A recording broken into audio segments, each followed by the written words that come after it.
Oke, hari ini kita akan membahas mengenai statistik inferensial.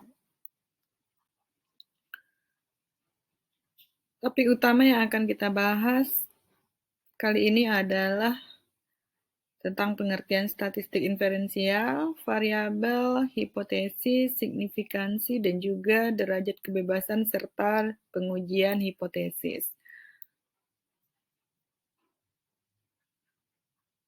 Statistik inferensial merupakan teknik analisis data yang digunakan untuk menentukan sejauh mana kesamaan antara hasil yang diperoleh dengan populasi secara keseluruhan. Jadi intinya statistik inferensial ini akan kita gunakan untuk generalisasi atau ketika kita ingin mengambil kesimpulan populasi dari data sampel yang digunakan.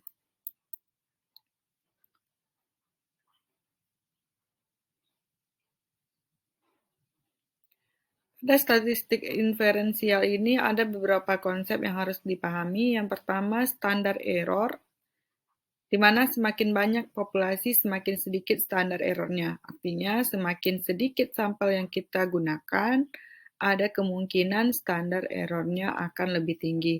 Tetapi ketika lebih banyak populasi atau sampel yang kita gunakan, maka standar error dalam penelitian akan lebih sedikit.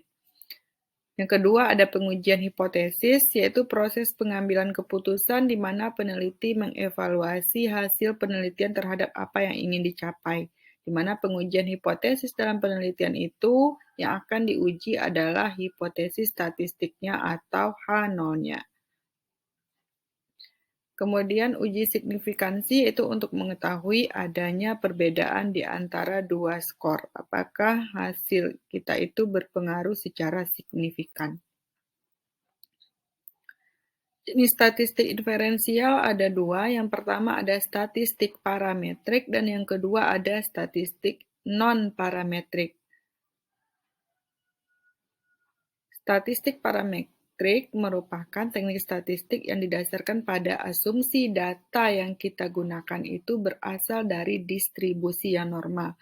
Jadi untuk melakukan uji statistik inferensial ini kita harus uji terlebih dahulu distribusi dari data yang kita ambil. Apabila datanya normal, itu bisa kita lanjutkan dengan menggunakan teknik statistik parametrik.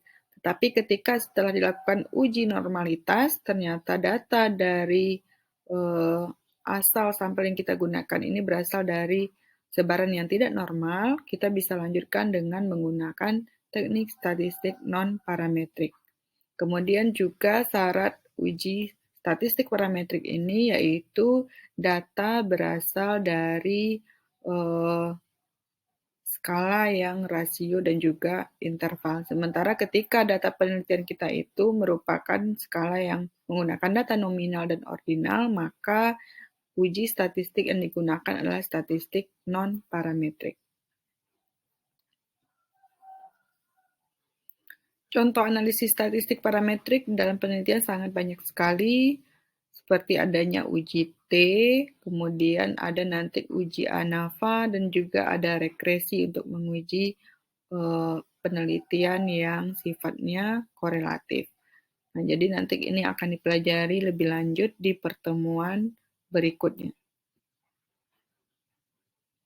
Selanjutnya hipotesis. Hipotesis adalah pernyataan yang masih lemah kebenarannya dan masih perlu dibuktikan kebenarannya. Nanti dalam penelitian kita akan melakukan uji hipotesis, di mana hipotesis yang kita uji adalah hipotesis statistiknya atau H0-nya.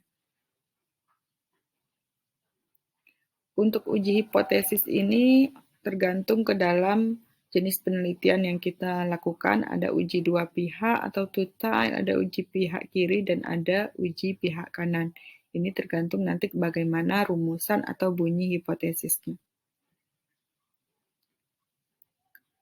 Oke, untuk pertemuan berikutnya kita akan bahas variabel, kemudian akan membahas contoh dari macam-macam variabel ini. Ada variabel bebas, terikat, moderate, intervening, dan kontrol.